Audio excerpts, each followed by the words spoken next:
Hello friends, welcome back to learn with Tauseef. मैंने अक्सर देखा है कि बच्चे वुड के मामले में बहुत कंफ्यूज्ड रहते हैं। मैंने कुछ लोग ऐसे भी देखे हैं जो ऐसी ऐसी जगह पर वुड को यूज़ कर रहे होते हैं जहां उसकी बिल्कुल भी ज़रूरत नहीं होती। जानते हैं ऐसा क्यों होता है?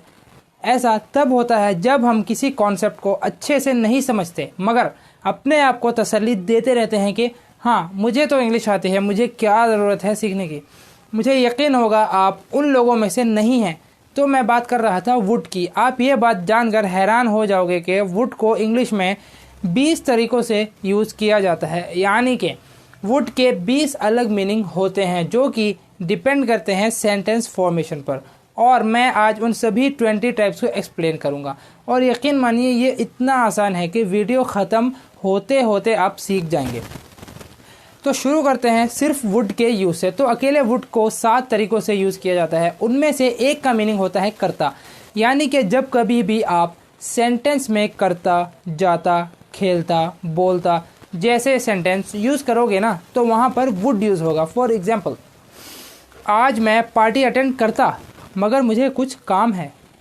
I would attend party today but I have some work. Another example, अगर मेरे पास पैसे होते मैं आपकी मदद करता। If I had money I would help you. If I had money I would help you. अब देखते हैं वुड का सेकेंड यूज़। इसमें वुड का मीनिंग होता है करता था, यानी कि जहाँ भी करता था, जाता था, पढ़ता था, खेलता था जैसे वर्ड सुनोगे ना, वहाँ पर वुड आएगा। फॉर एग्जाम्पल, राहुल हमेशा मुझे बिना किसी रीज़न के डांटता था, इसलिए मैंने उससे बात करना बंद कर दिया। Rahul would scold me for no reason, that's why I stopped talking to him.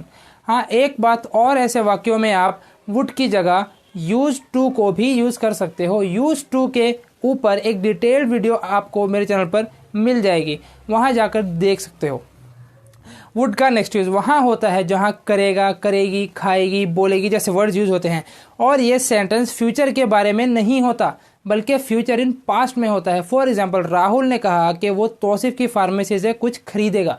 अब खरीदेगा वर्ड से ऐसा लगता है कि फ्यूचर सेंटेंस है, मगर आप अगर सेंटेंस को शुरू से देखें तो आप जानेंगे कि बात असल में पास्ट में हो रही है और बात हो रही है फ्यूचर की। तो इसको हम लोग बोलेंगे Rahul said that he would buy something from Tauseef's pharmacy. Another example, Rahul को पहले से ही अंदाज़ा था कि जसवीर यहाँ नहीं आएगा। Rahul already had an idea that Jasveer wouldn't come here. Rahul already had an idea that Jasveer wouldn't come here.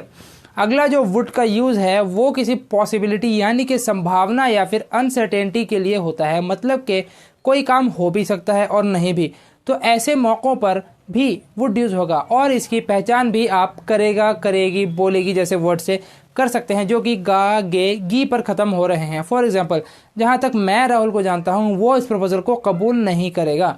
As far as I know Rahul he wouldn't accept this proposal. Next example, मुझे लगता है आज राहुल जसवीर को थप्पड़ मारेगा। अब इसमें मुझे लगता है कि वो थप्पड़ मारेगा, मगर ऐसा भी हो सकता है कि वो ना मारे, तो हम बोलेंगे I think Rahul would slap Jasveer. Would को हम कोई ऑफ़र या प्रपोजल के लिए भी यूज़ करते हैं, जैसे राहुल जी आप क्या लेना पसंद करेंगे। इसमें भी हम वुड यूज़ करेंगे और सेंटेंस बनेगा hey Rahul what would you like to have. और रिप्लाई में राहुल बोलेगा I would like to have makki di रोटी सरसों दा साग विद लस्सी।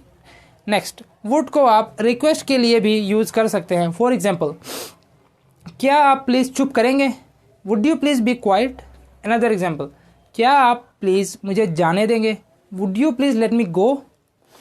नेक्स्ट, आप वुड को चाहने के लिए यूज़ कर सकते हो, जैसे कि अगर आप कहते हो कि मैं चाहता हूँ या चाहूँगा एक्सेट्रा, तो वहाँ भी आप वुड यूज़ करोगे। फॉर एग्जाम्पल, अनिरुद्ध मैं कुछ कहना चाहता हूँ, hey Anirudh I would like to say something.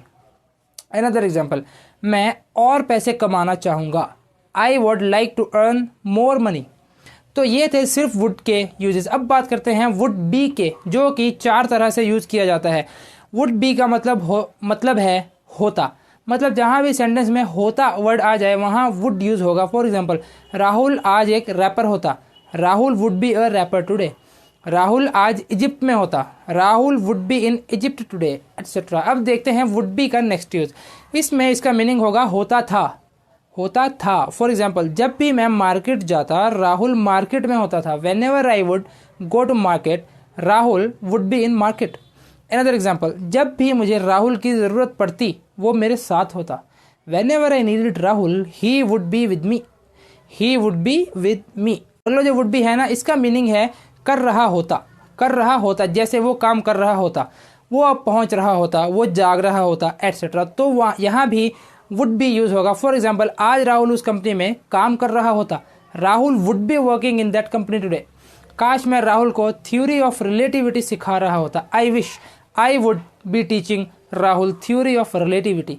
अब आपने एक बात गौर की होगी कि वुड बी के इस यूज़ में वुड बी के साथ जो वर्ब आ रही है वो ING फॉर्म में आ रही है। जी हाँ, वुड बी का यूज़ जब आप इस मीनिंग में करते हो तो आपको वुड बी के बाद की वर्ब ING फॉर्म में ही यूज़ करनी पड़ेगी। वुड बी का जो लास्ट यूज़ है उसका मीनिंग है कर रहा होगा। फॉर एग्जाम्पल, राहुल इस वक्त खेल रहा होगा। Rahul would be playing right now.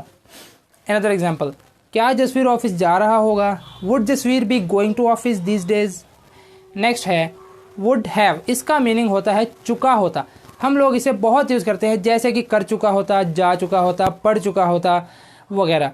चलिए इसके कुछ एग्जाम्पल्स देखते हैं। अगर मैंने राहुल से गुजारिश ना की होती तो वो अब तक जा चुका होता। If I hadn't requested Rahul he would have left by now. Another example, Rahul bank लूट चुका होता मगर पुलिस सही वक्त पर पहुंच गई। Rahul would have looted the bank but police arrived on time.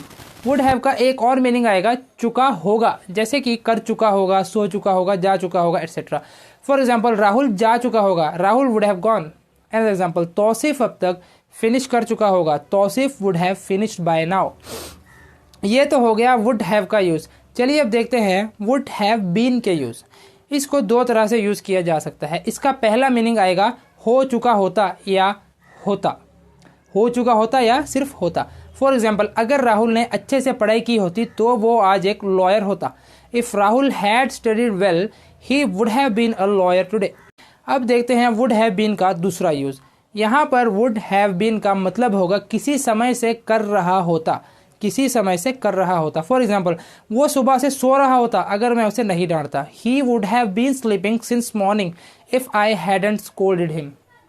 Another example, अगर राहुल ने उस दिन वो घर ले लिया होता तो वो जलंधर में आज 10 साल से रह रहा होता। If Rahul had taken that home he would have been living in Jalandhar for 10 years today. चलिए अब देखते हैं वुड हैव टू के यूजेस। तो दोस्तों इसके दो मीनिंग्स हो सकते हैं। पहला मीनिंग है करना पड़ता या करना पड़ जाता। फॉर एग्जाम्पल, शुक्र खुदा का उसने मुझे पैसे रिटर्न कर दिए वरना मुझे उसके खिलाफ केस करना पड़ता। Thank God he returned my money or else I would have to file a case against him. और वुड हैव टू का एक और मीनिंग आता है जिसका मतलब है करना पड़ता होगा। फॉर एग्जाम्पल, मुझे लगता है तुम्हें वहाँ रोज़ जाना पड़ता होगा। I think you would have to go there daily. अब देखते हैं would have had to. Would have had to. तो दोस्तों इसका एक मीनिंग तो वही आएगा जो वुड हैव टू का था, और वो था करना पड़ता या करना पड़ जाता। मगर इसका एक और मीनिंग है जिसका मतलब है करना पड़ा होगा। फॉर एग्जाम्पल, अगर मैं कहूँ कि आपको वहाँ रोज़ जाना पड़ता होगा तो आप कहोगे you would have to go there every day. मगर जब आप कहेंगे आपको रोज़ वहाँ जाना पड़ा होगा, पड़ता होगा नहीं, पड़ा होगा, तो यहाँ हम कहेंगे you would have had to go there every day. ये थोड़ा सा इसमें डिफरेंस है जिसे आपको याद रखना है। ये तो हो गया वुड हैव टू और would have had to.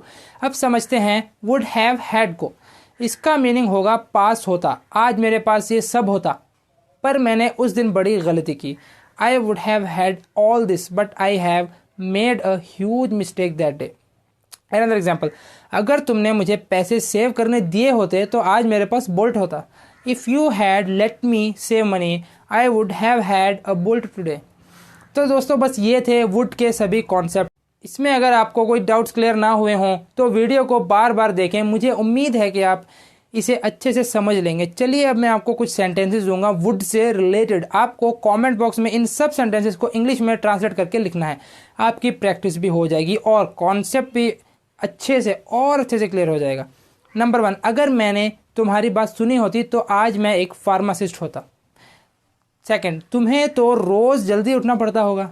That's it for today guys. Would की तरह ही अगर आप शुड के सारे कॉन्सेप्ट क्लियर करना चाहते हैं तो यहाँ क्लिक करें। और अगर आप भारत की 10 इन्वेंशंस के बारे में जानना चाहते हैं जिसने दुनिया को बदल कर रख दिया तो यहाँ क्लिक करें। मिलेंगे ऐसी एक और मज़ेदार वीडियो में, तब तक के लिए गुड बाय।